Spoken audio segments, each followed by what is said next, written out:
Well, the allegations concerning the Prime Minister's office, the former Justice Minister, and the charges against SNC-Lavalin have raised a lot of concerns and a lot of eyebrows in Canada's legal community. Joining me now from Toronto is Michael Bryant. He's a former Attorney General of Ontario, and he's currently the Executive Director of the Canadian Civil Liberties Association. Mr. Bryant, thanks for joining us.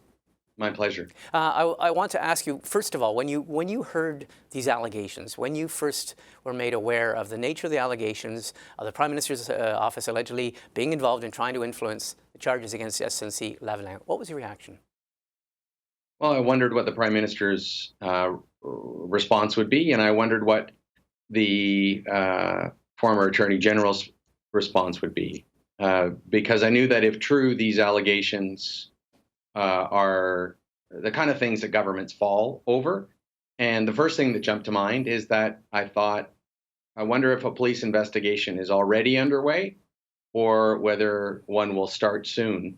It's not for me or I think anybody else to say whether or not the police ought to investigate this. I'm not calling for an investigation. I'm just observing, not prescribing, that an investigation is probably underway because the evidence, as it now is more than is to be found in many obstruction of justice charges that are routinely laid, and this government should know that people are getting charged with obstruction of justice for far, far less than this. But to answer your question, yeah, I thought, well, this is a constitutional crisis any way you look at it. Okay, well, let's explore that, because some people will look at this and, given the state of some public opinion, they might look at it with a jaundiced eye and say, what is the importance of this? Why are people getting so upset? What's at the heart of this then? At the heart of it is whether or not anybody is above the law. What's at stake here is whether some people or corporations have one set of laws that they need to comply with, and then the rest of us have to comply with the other set of laws. What's at stake is whether or not political power can be brought to bear on a criminal prosecution. And the way our system is designed, that is not supposed to happen. Otherwise, you have a police state. You know, we hear about how things operate in Russia, that friends of Putin are basically immune from criminal prosecution, and enemies of Putin are criminally persecuted.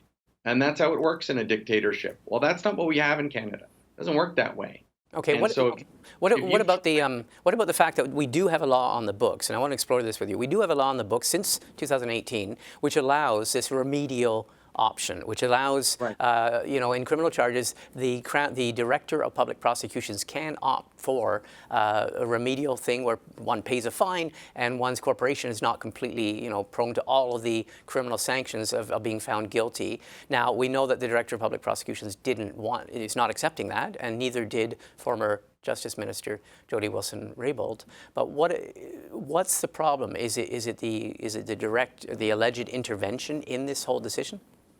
Well, I think there's two problems. One is that it was, we never debated this change to the criminal code. It was put into a budget bill, which guaranteed that it would not be debated. By putting it in the budget bill, it guaranteed that it would pass. It looks like an end run on the Department of Justice by putting in this new provision in a budget bill. Because, if you're a part of the government, you have to vote for the budget bill. Otherwise, you're expressing non-confidence in the government. The second thing, and the problem is that the very office that determines the future of Jody Wilson-Raybould, who decides whether she's a cabinet minister or not, who hired her and can fire her, calls up about a particular prosecution. That is putting political pressure to bear on a prosecution, and that's corrupt. And it's criminal if that's what happened. Okay, the Director of Public Prosecutions, or let's just call her, her name's Kathleen Roussel, she decided not to give this option of a sort of a non-criminal sanction option. She's decided not to do that for SNC-Lavalin. Jody Wilson-Raybould, when she was Justice Minister, also decided not to even get involved. What are the rules concerning the Public Prosecutor, the Justice Minister, and the Prime Minister? Normally, the Attorney General is not involved in a prosecution. It's very, very few offenses that require the Attorney General's consent or direction. This happens to be one of them. And the reason for that was to ensure that there was full accountability that when this that if this particular route was taken, if the exception was made, basically, that a corporation would face a different kind of criminal law than everybody else faces, that everybody would know about it, that it would require full accountability, that the Attorney General couldn't say, well, I didn't like it, but this happened unbeknownst to me, and that the Director of Public Prosecutions, same thing. So Parliament required that the attorney, in this case, either the Attorney General or the DPP herself, sign on the dotted line. And so to get that full accountability, they have to sign. So it's very exceptional, but it makes it even more important that the Attorney General of Canada be left alone to make that decision independently and not have any political pressure placed upon her. Okay, so the problem is not potentially Jody Wilson-Raybould, when she was Justice Minister, talking to the Director of Prosecutions, although that happens very rarely. But the problem was the Prime Minister's office asking her to do so, if that's what happened. I mean, these are all allegations. Right. The allegation is that the direction of the prosecution had been politicized. That's the allegation. That by the Prime Minister's office getting involved in decisions made about the prosecution, that instead of them being quasi-judicial and independent, which is what the Constitution requires, that they were politicized. And that's the heart of the scandal. You say that this is the matter, this is the kind of thing that brings down governments. Why? Because it challenges the rule of law and suggests that some people think that they're above the law. And I understand, people in the Prime Minister's office have a lot of power.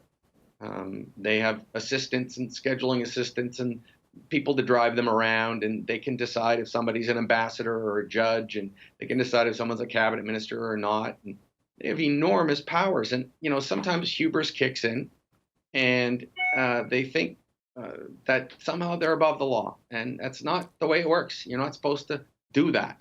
And so the problem is if you've got a prime minister or prime minister office that think that they're above the law, it means that they're equivalent to a despot. We don't have an independent, democratically elected prime minister, but we have someone in there helping out his friends. And so it really proves. If these allegations are proven to be true, it suggests that the government is corrupt, and that's going to bring down a government. A corrupt government cannot stand. Okay, I guess the other question is because as you mentioned, none of this has been proven; these are allegations. But if one of the things we're encountering is that the former Justice Minister herself, Jody Wilson-Raybould, is refusing to comment, and when she does comment, she says either no comment or that this is a matter of attorney. Solicitor-client privilege. The point has been made that former ministers don't usually comment on their former portfolios, so she's out of that portfolio, but that could be waived. Some people have suggested. Others have suggested that we just had a panel where someone suggested that as the minister, as the Attorney General, that privilege to the client could be waived if the Prime Minister and her, in her former capacity, agreed that they'd waive that privilege and give her permission to speak. Is that possible? Do you know, in terms of parliamentary and legal tradition? Well, you're not going to find this answer satisfactory, but the answer is basically that those are all plausible arguments. She can certainly argue reasonably that she's subject to privilege, but my experience is that attorneys general breach privilege, if there is any, all the time, and talk about what happens in cabinet all the time when it fits with the communication plan of the government. I think the fact that she's citing it obviously gives rise to the suggestion that the only news she has to break would be not exculpatory but inculpatory of the government of Canada. And so by doing what she's done, obviously it permits everybody to speculate that she's hiding behind the privilege. On the other hand, it's not an absurd argument. It's not a facetious argument. She could invoke privilege. It's just you never hear attorneys invoking privilege unless they really don't want to answer the question. Well, it's interesting. We will watch with interest, and I want to thank you for sharing your experience and your opinions on this. Thank you very much, Mr. Bryant. Thank you.